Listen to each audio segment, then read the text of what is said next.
Habang nahuhulog ang isang cellphone, may isang boses na nagtatanong, may social media ka ba? Kung meron, ano ang mangyayari sa account mo kapag namatay ka na? Ang mga social media accounts sa pagmamayari ng mga namatay ay tinatawag na dead accounts. Sigurado ka din bang nananatili lang silang abandonado? Dahil posibleng may mas masamang bagay pang pwedeng mangyari. Isang batang lalaki na may YouTuber o mas kilala bilang Aoringo ang labis na natuwa sa biglaang pagdami ng views ng kanyang in-upload na video. Habang nakasakay siya sa trend, may ilang kababaihan na nanonood ng kanyang upload at hindi makapaniwala at nagawa niyang pabagsakin ng isang MMA content creator. Kahit hindi pa siya kilala, napakarami na agad ng viewers nito. Sinilip ni Aoringo ang comments at lalo siyang natuwa dahil patuloy ang pag-init ng kanyang video. Kasabay ng pagdami ng views ay ang paglago ng kanyang kita, kaya hindi niya mapigilan ang pagtawa. Dito rin ipinakilala ang lalaki na si Soji Inishiro. Sa isang hospital, nag-aalala si Soji sa kanyang nakababatang kapatid na si Akari dahil sa bigla nitong pagbangon. Agad namang sinabi ni Akari na maganda ang pakiramdam niya kaya ayos lang siya. Tinanong din niya kung bakit hindi nagre-reply si Soji sa kanyang mga message at sinagot naman ito ng kuya niya na may inasikaso lang siya, sabay abot ng cake. Agad pinaalala ni Akari ang pangako ng kanyang kuya na limitahan ng pagkain ng matatamis sa isang beses kada araw at tinanong kung ilan na ang nakain nito ngayong araw. Sa isang nakakatawang mukha, sumagot si Soji ng 6, kaya agad siyang pinagsabihan ng kanyang kapatid. Matapos ang sermon, kinain na ni Akari ang cake ngunit bigla siyang nakaramdam ng sakit at inubo ng inubo. Tatawag na sana si Soji ng nurse pero pinigilan siya ni Akari at sinabing ayos lang siya. Humingi ito ng paumanhin at sinabing hindi niya alam kung bakit ganito ang ginagawa ng kanyang katawan sa kanya.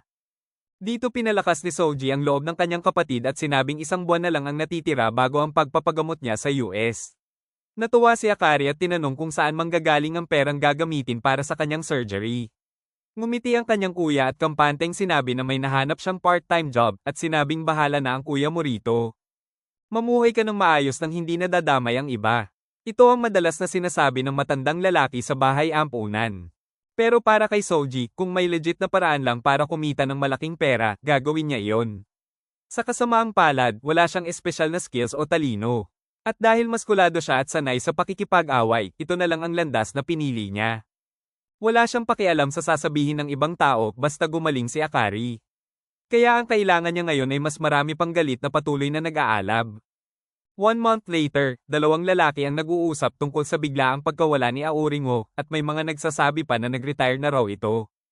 Sa bahay ni Soji, makikitang kumakain na naman siya ng puding at ayon sa kanyang puding tier list, nasa 15th o 14th place lang ito. Napatingin siya sa isang bagay na natatakpan ng tela nang biglang may pumasok na mensahe sa kanyang phone. Kinamusta siya ni Akari at nag-usap ang magkapatid. Sa huli ng kanilang pag-uusap, sinabi ni Akari na uuwi na siya at hindi na siya makapaghintay na makita ang kanyang kuya. Napaluha si Soji sa nabasa kasabay ng matinding tuwa dahil sa nalalapit na pag-uwi ni Akari.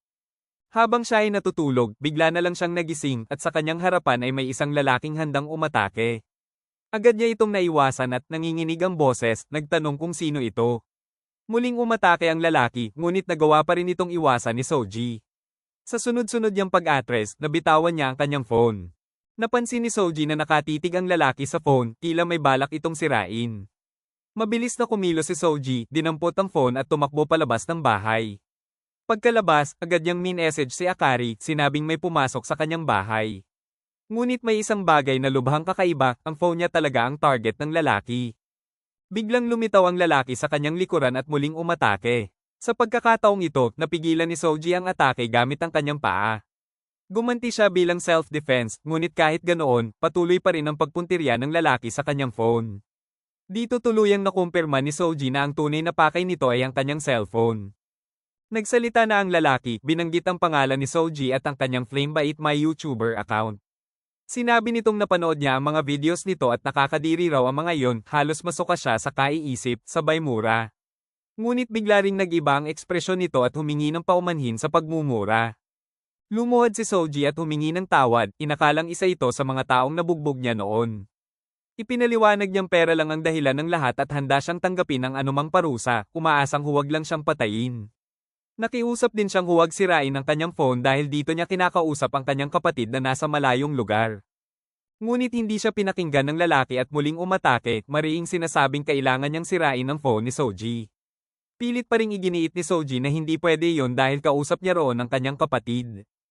Dito malamig na nagtanong ang lalaki, naririnig mo ba ang sinasabi mo? At mariing idineklara, ang kapatid mo ay patay na, 1 buwan na ang nakalipas. Makikita ang matinding pagkagulat ni Soji, hindi niya matanggap ang sinabi ng lalaki. Kaya agad niyang tinanong kung patay na ang kapatid ko, sino ang kausap ko? Dito ipinakita ang nakaraan, ang panahong pumanaw na ang kapatid ni Soji. Dahil hindi niya matanggap ang pagkamatay nito, paulit-ulit siyang nagme-message sa account ng kanyang yumaong kapatid. Ilang araw ang lumipas na wala siyang tigil sa pagpapadala ng mensahe hanggang sa isang araw, bigla na lang itong nag-reply. Muling nabuhayan si Soji. Mula noon, naniwala siyang buhay pa rin ang kanyang kapatid.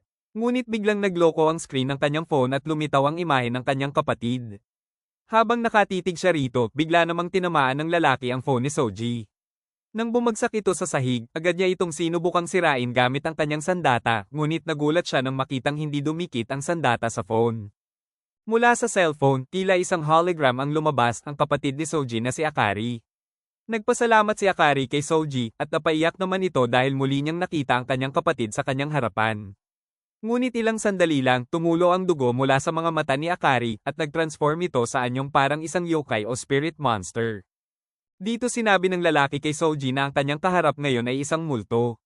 Ipinaliwanag niya na ang mga multo ay kadalasang lumilitaw sa mga lugar na may malalakas na ugnayan sa mga yumao, at ngayon, nagagawa na rin nilang mag-manifest sa pamamagitan ng mga cellphone. Kapag ang social media account ng isang namatay ay nag-transform bilang multo, tinatawag nila itong ghost account. Hindi pa rin makapaniwala si Soji, ngunit galit na sinabi ng lalaki na sana ay sinira na niya ang phone bago pa tuluyang ma-fully manifest ang multo kung hindi lang siya nito pinigilan. Dagdag pa niya, kapag umabot na sa ganitong estado ang multo, hindi nagagana ang anumang physical attacks laban dito.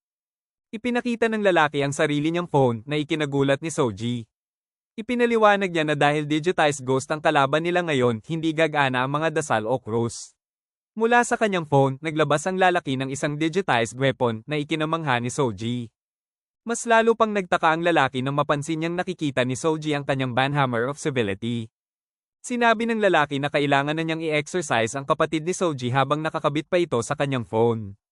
Agad siyang umatake, paulit-ulit na hinahampas ang multo sa ulo. Pinarami pa niya ang kanyang hammer sa ere at tinawag ang ataking ito na Civility Brigade. Bago niya tuluyang tapusin ang multo, bigla itong nagsalita at tinawag ang kanyang kuya na si Soji. Dahil dito, pinigilan ni Soji ang lalaki at nakiusap na tumigil muna. Ngunit habang nagtatalo ang dalawa, nagawa ng multo na tuluyang humiwalay sa phone. Agad itong nilapitan ni Soji, pilit na pinapakalma ang kanyang kapatid na multo. Ngunit bigla nitong inatake ang lalaki at napatalsik siya, dahilan upang hindi na ito makakilos. Sumunod, kinagat ng multo si Soji habang sinasabi nitong ngayon ay magkakasama na sila habang buhay. Sa sandaling iyon, naalala ni Soji ang mga sinabi ng lalaki tungkol sa pagmanifest ng multo sa isang bagay. Naalala rin niya ang madalas sabihin ng kanyang kapatid kung ano na lang ang mangyayari rito kapag wala na siya. Dito niya naisip na baka siya mismo ang dahilan kung bakit hindi makatawid ang kanyang kapatid sa kabilang buhay. Binitiwan ng multo si Soji matapos ang pagkagat. Nang bumagsak siya, ipinasok niya ang kanyang kamay sa kanyang phone. Bigla itong nagliyab at nagliwanag, at mula sa kanyang kamay ay tila hawak niya ang isang blue flame. Nagulat ang lalaki at sinabing nagawa ni Soji na i-digitize ang kanyang spiritual power sa pamamagitan ng phone, isang kapangyarihang nagising sa ika-11th hour. Muling umatake ang multo patungo kay Soji, ngunit sinalubong niya ito ng kanyang blue flame. Nasunog ang multo habang isinisigaw nito ang pangalan ng kanyang kuya. Sa huling sandali, nag-transform ang multo sa anyo ni Akari. Tinawag niya si Soji, at nagkatitigan ng magkapatid bago tuluyang maglaho ang multong anyo ng kanyang kapatid. Maya-maya lang, nawala ng malay si Soji habang kinukuhanan siya ng video. Isang lalaki ang napasigaw, inakala niyang patay na si Kakuro Kasubata, ngunit bigla itong dumilat at sinabing, hindi pa ako patay. Tila mga ghost exorcist ang dumating sa lugar, nakasuot ng uniforme katulad ni Kakuro. Tinanong ng lalaking kumukuha ng video si Kakuro kung totoo ba ang lahat at agad naman itong kinumpirma, si Soji ay isang fiery flame baiter at ang kanyang cyberkinetic flame ay kulay asul na ikinalula ng lahat ang ganitong anyo ng kapangyarihan. Dahil dito, sinabi ng kanilang sensei na isama si Soji sa Maiden Academy. Kung mabubuhay o mamamatay siya doon, nasa kanya na yon ang desisyon at kapalaran ni Soji. Nag-enjoy ka ba sa episode na to? Kung oo, palike naman ng video at huwag kalimutang mag-subscribe sa aming channel. Malaking tulong yun para sa amin bilang small content creators. Maraming salamat po, arigatou gozaimasu.